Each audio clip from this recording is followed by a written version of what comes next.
É isso aí, pessoal. Hoje a gente vai continuar falando sobre progressão aritmética. E nessa aula, a gente vai falar um pouquinho sobre o somatório finito, né, dos termos de uma progressão aritmética. E aí eu tenho uma história muito interessante para contar para você, que era de um garotinho de 6 anos que utilizou isso, né, com um professor dele. Você vai ficar sabendo qual foi o desfecho dessa história. Essa história é surpreendente. Então, se você tem interesse nessa história, se tem interesse em aprender como é que funciona isso, vem comigo. Então vamos lá, ó. Na última aula a gente parou aqui, né, em relação entre os termos da PA, e hoje a gente vai seguir aqui então para falar sobre o somatório, né, finito dos termos de uma PA, tá? Então vou escrever aqui, ó, o tema da nossa aula de hoje é o somatório, tá? É um somatório finito, né? Por quê? Porque a gente vai somar um número de termos, ainda que a nossa PA possa ser infinita, né, a gente vai somar um determinado número de termos, sei lá, 100 termos, 200 termos, 5, 10, enfim, não importa. Mas tem uma quantidade, né, finita de termos que a gente vai somar. Então é um somatório finito, né, de termos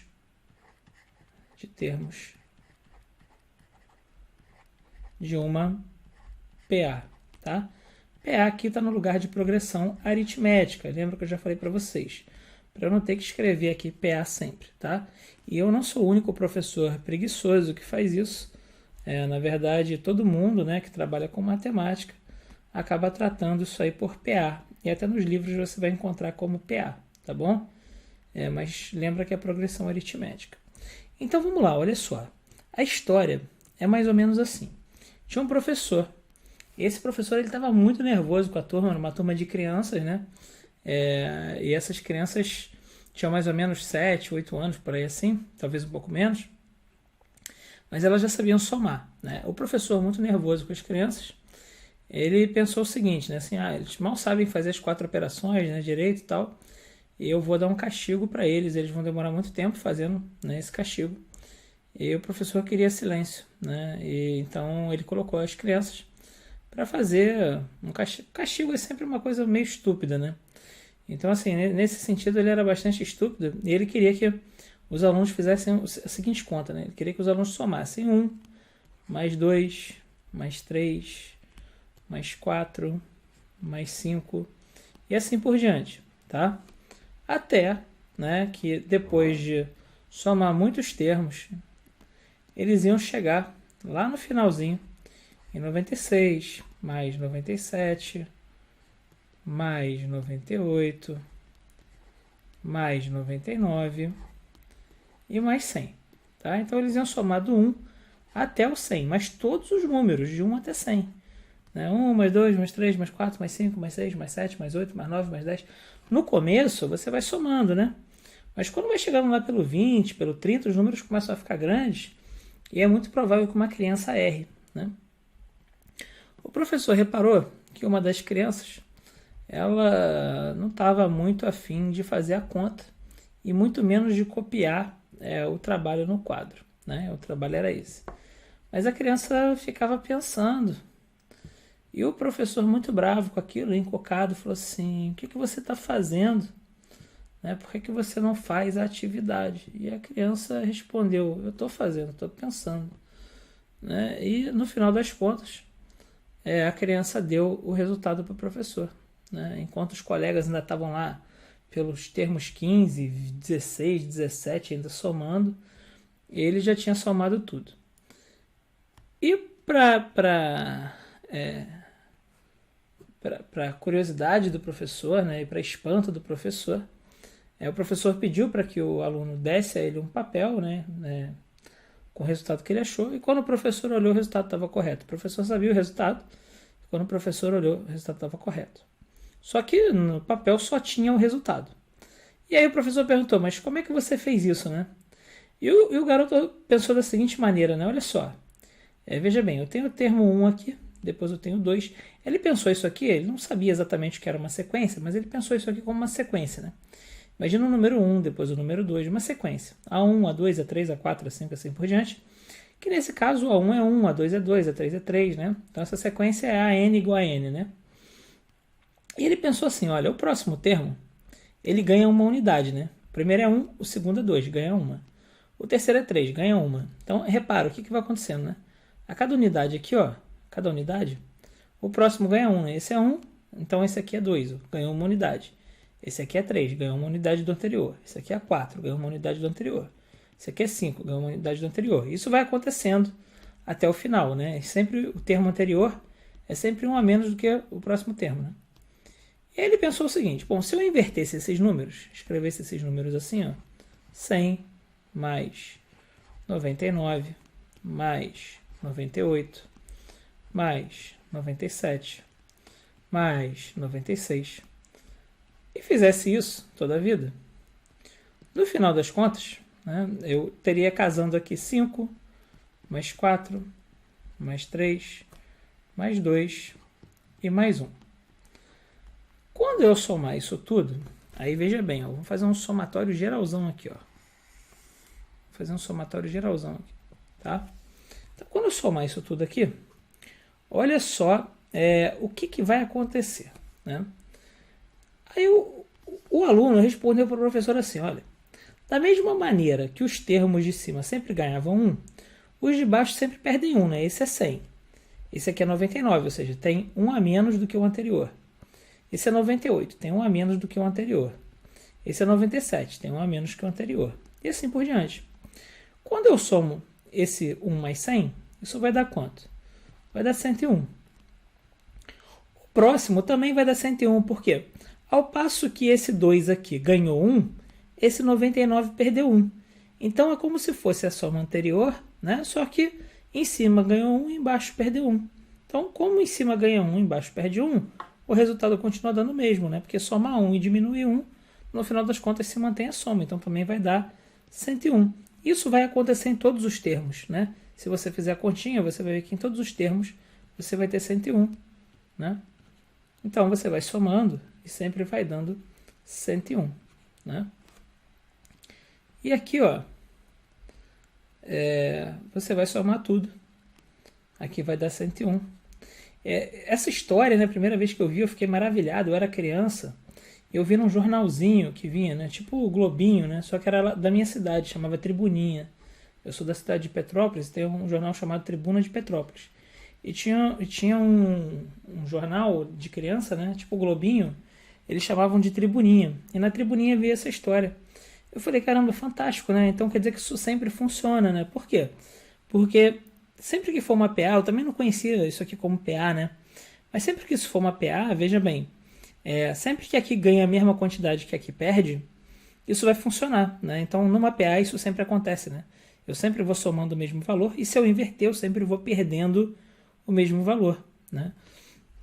Então não importa a razão, aqui a razão é 1, né? 1, 2, 3, 4, 5, a razão é 1. Mas se fosse razão 3, razão 4, razão 5, se não fosse 100 termos, fosse 30 termos, enfim, sempre ia funcionar. Porque o que em cima ganha, embaixo perde.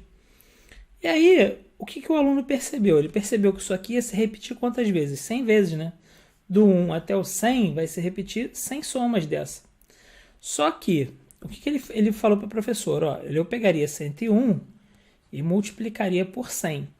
Só que o resultado estaria duplicado. Por quê? Porque repara, ó, o 1 ele foi contabilizado aqui, mas ele também foi contabilizado aqui, ó.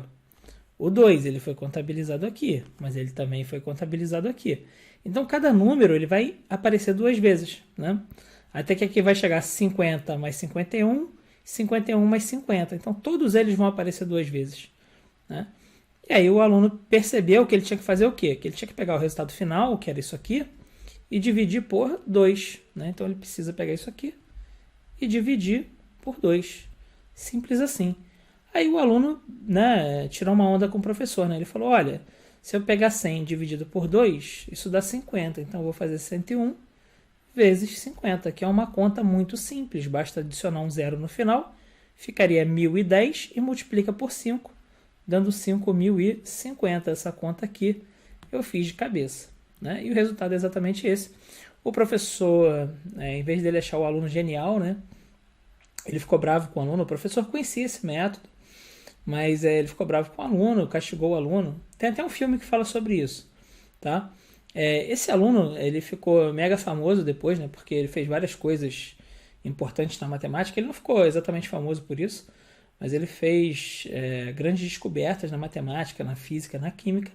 O nome dele é Carl Friedrich Gauss, né? Mais conhecido como Gauss.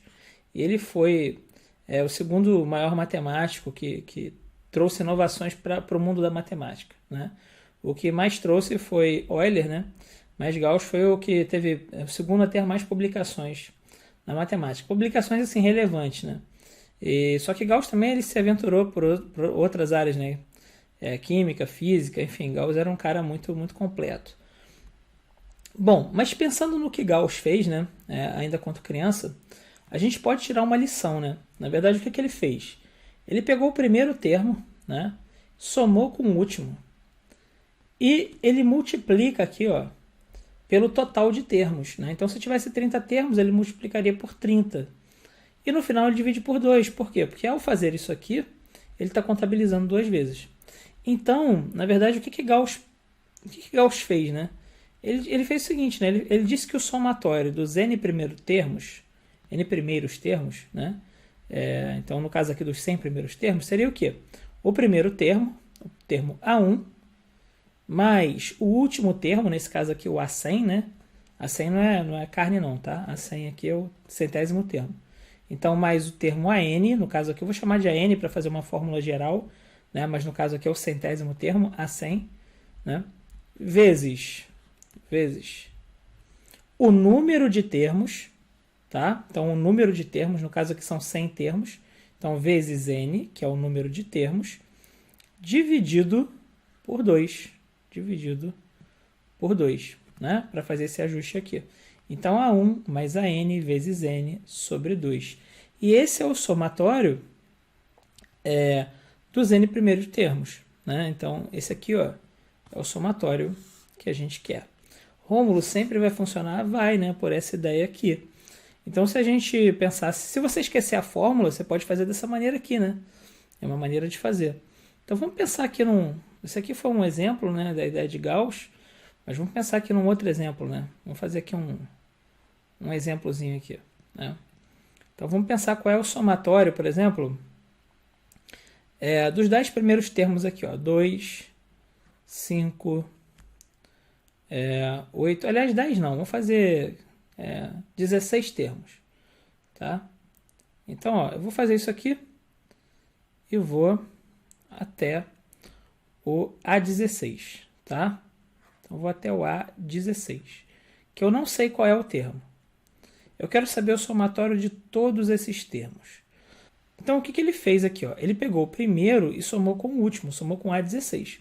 Como é que eu descubro aqui, né, o valor de A16? Ó? Então, vou fazer aqui em cima. Aqui, ó. O valor de A16, né, a gente pode pensar assim. Ó. Como é que é a fórmula do termo geral? AN é igual a A1 mais N menos 1 vezes a razão. Então, quem é o A16? O A16, no lugar do N, coloquei 16. Ó, é igual a A1. Quem é o A1? 2. Mais, no lugar do N, 16 menos 1. Né? Isso a gente já sabe que vai dar 15. Vezes a razão. Quanto é que é a razão? A razão é 3, né? De 2 para 5 aumenta 3. Então, vezes 3. 3 positivo porque está aumentando. Então, ó, o A16 vai ser o quê? Vai ser 2 mais 15 vezes 3. 15 vezes 3 vai dar o quê? Vai dar 45, né? Mais 2, 47. Então, o A16 vai ser igual a 47. Então, já sei que aqui, ó, o último termo vai ser 47. Então, ó, deixa eu diminuir aqui. Então, já sei que esse termo aqui, ó, vai ser quanto? Vai ser 47. Descobri aqui agora, né? Acabei de descobrir aqui, ó, que o A16 é 47. Tá? Então, agora, o que eu vou fazer? Vou calcular a soma dos 16 primeiros termos. Eu quero calcular o 2 mais 5 mais 8 mais 11, blá, blá, blá, até 47. Somar todo mundo, né? Então, agora eu quero a soma disso, né? Quero 2 mais 5 mais 8 mais 11 mais... Eu não vou colocar todos, né? Porque senão eu vou ter que escrever 16 termos. Até mais 47, que é o último termo. Então, a soma dos 16 primeiros termos vai ser o quê? O A1, que é 2, né? 2. Usando essa fórmula aqui, ó. Mais o AN, quem é o AN? É o último termo. Né? No caso aqui é o A16, né? Porque estou fazendo a soma dos 16 primeiros termos. S de 16. Então, quem eu vou colocar aqui? O A16. Quem é o A16? O A16 é 47. Ah, e se eu quisesse somar só os 15 primeiros termos? Eu teria que descobrir quem é o A15, tá? Se o problema me der, ótimo. Se o problema não der, eu tenho que achar, tá bom? Então, 2 mais 47 vezes o total de termos, que é 16, dividido por 2. Agora, ó, é só fazer uma continha simples, né? 47 mais 2 dá 49. 49 vezes 16 dividido por 2, né? Que é a mesma coisa que... Deixa eu jogar aqui para cima, senão eu vou acabar atrapalhando aqui a conta. 49 vezes 8. E 49 vezes 8, a gente pode fazer de cabeça também, né? Se fosse 50 vezes 8, né? Daria 400. Então aqui vai dar quanto? Vai dar 392, né? Então vai dar 392. Você pode fazer também, né? 8 vezes 9, 72, vai 7. 8 vezes 4, 32, mais 7, 39, tá? Então deu 392. Quer dizer que se eu somar, né, 16 termos dessa PA aqui, vai dar 392, tá certo? Então espero que você tenha gostado, espero que você tenha entendido. Isso é bastante útil, né, para fazer determinados somatórios, isso pode ser bastante interessante para a gente. E isso só é possível porque é uma PA, né? Então, assim, ela ser uma PA é extremamente interessante para a gente, porque tem esse esquema aqui que Gauss usou, né? O que sobe em cima, o que aumenta em cima diminui embaixo, né? Nesse caso aqui, que ela é crescente. Mas se fosse decrescente, ia ser a mesma coisa, né? Ia decrescer em cima e ia crescer embaixo. E sempre o mesmo valor, né? Por quê? Porque é uma PA. Né? Então a PA ela tem essa característica, né? De sempre os termos mudarem sempre a menos do mesmo valor, tá certo? Então, pessoal, eu espero que vocês tenham entendido, tenham gostado. Se gostou, curte esse vídeo, comenta aí embaixo se você conhecia essa história. Né? Essa história é uma história muito legal, ela estimula as crianças, eu acho que é muito interessante, e ela te faz não ter que decorar, né? Porque você pode utilizar esse método para resolver qualquer somatório de PA, tá bom? Então, curte esse vídeo, compartilha, fala com seus colegas, olha, tem um vídeo lá muito legal, né? E se você não é inscrito no nosso canal, se inscreve aí que ajuda a divulgar o nosso trabalho, beleza? Aquele abraço para vocês e até um próximo vídeo.